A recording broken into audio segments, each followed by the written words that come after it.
Minister గారు, మంత్రి గారు. అధ్యక్ష, ఇంకెవరైనా? అధ్యక్ష, ఇందాక ఇప్పుడు నెక్స్ట్ క్వశ్చన్, ఇది క్వశ్చన్ ఎవరే కదా అధ్యక్ష. డాక్టర్ వంశీకృష్ణ గారు లేవనెత్తినటువంటి మినిస్టర్ చేసిండ్రు, క్వశ్చన్ ఎవరే కదా.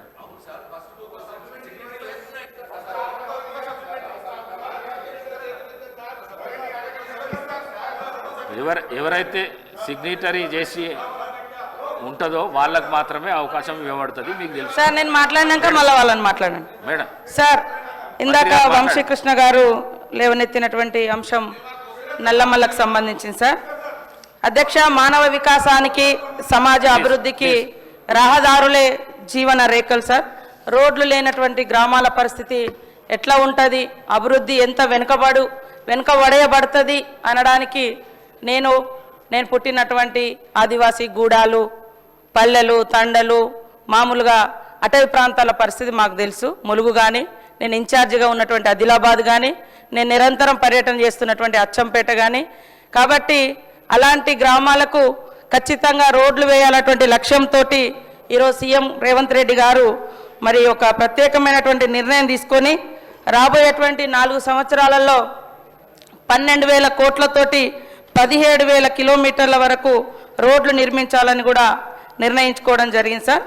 ఇప్పటికీ ఈ ఏడాది సిఆర్ఆర్ కింద 2,311 కోట్ల రూపాయలను మంజూరు చేసి 2,400 కిలోమీటర్ల నిర్మాణం కోసం టెండర్లు వేసే ప్రాసెస్లో ఉన్నాయి సార్. కొన్ని టెండర్లు కూడా అయినాయి, కొన్ని వర్క్స్ కూడా చేపట్టడం జరిగింది.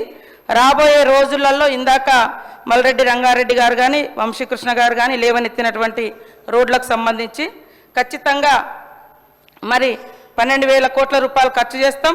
11,000 కిలోమీటర్లను రోడ్ల నిర్మాణం చేస్తాం.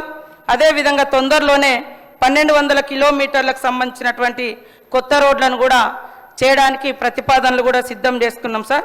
ప్రతి గ్రామం నుంచి, గ్రామ పంచాయతీ నుంచి బీటీ రోడ్లు వేయడం కూడా జరుగుతుంది.